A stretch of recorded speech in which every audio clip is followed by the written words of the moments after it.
बात बताऊं अपनी बच्चियों को, नीम कड़वा होता है कि मीठा? नीम कड़वा होता है, नीम कड़वा होता है, लेकिन जब सांप खा लेता है ना तो नीम कैसा लगता है? मीठा।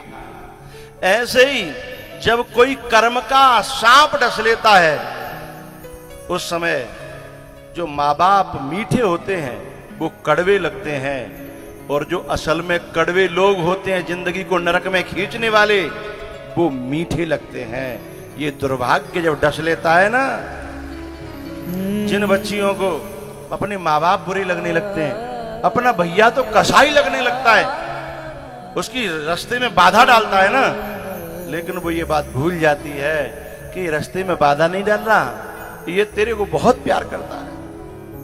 मैं एक बात बताना चाहता हूं, विदेशों का नहीं पता मुझे, अमेरिका का, लंदन का, इटली का, जापान का, लेकिन हिंदुस्तान का पता है। हिंदुस्तान में भैया इतना प्यार करता अपनी बहन से, लेकिन वो जताता नहीं है, वो कहता नहीं है, वो आई लव यू नहीं कहता है? लेकिन ये आई लव यू कह के ढकने वाले लोग होते हैं ना, वो तुम्हें गलत रास्ते पे जाकर के किसी दिन तुम्हारे 38 टुकड़े करके फ्रिज में बंद कर देंगे। उनके मुंह में आई लव यू है, उनके दिल में छुरियां चल रही हैं। छोड़ चिंता सभी ना, गमों से डरो, बूढ़े माँ बाप की आप सेवा करो, अपने माँ बाप की तुम सेवा करो,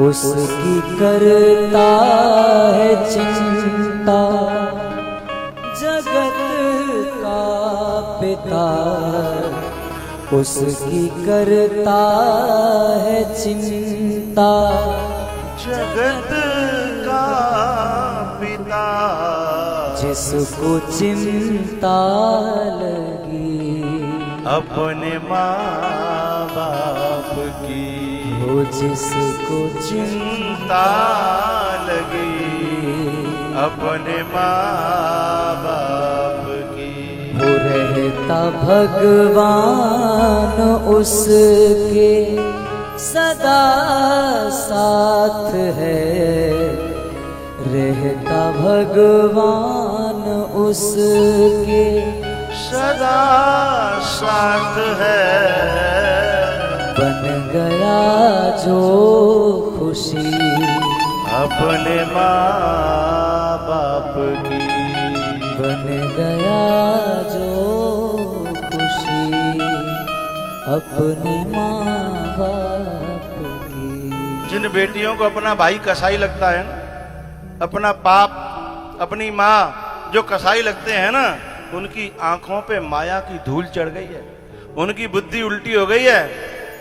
अरे उस दिन को याद करो, उन भाइयों की उस दिन की छवि याद करो, जब डोली में बैठाता है ना तो वो भाई सबसे ज्यादा रोता है। जो भाई तुम्हें रोकता था, तुमसे लड़ता था, तुमसे झगड़ता था, उस दिन उसका प्यार समझ में आता है जिस दिन वही डोली में बिठा करके और अकेले में जाकर के जब रोता है कि मेरी बहन, मेरी बहन, मेरी बहन, मेरी बहन। कसाई नहीं था वो, तुम्हारा दुश्मन नहीं था, पर वो प्यार को जताना नहीं जानता। वो हर समय चिंतित रहता है, क्योंकि तेरे पर कोई उंगली उठाए वो झेल नहीं पाएगा, इसलिए वो पहले बाड़ लगाना चाहता है कि मेरी बहन सबसे सुरक्षित रहे, मेरी बहन हमेशा ठीक रहे, इसलिए वो चिंतित रहता है।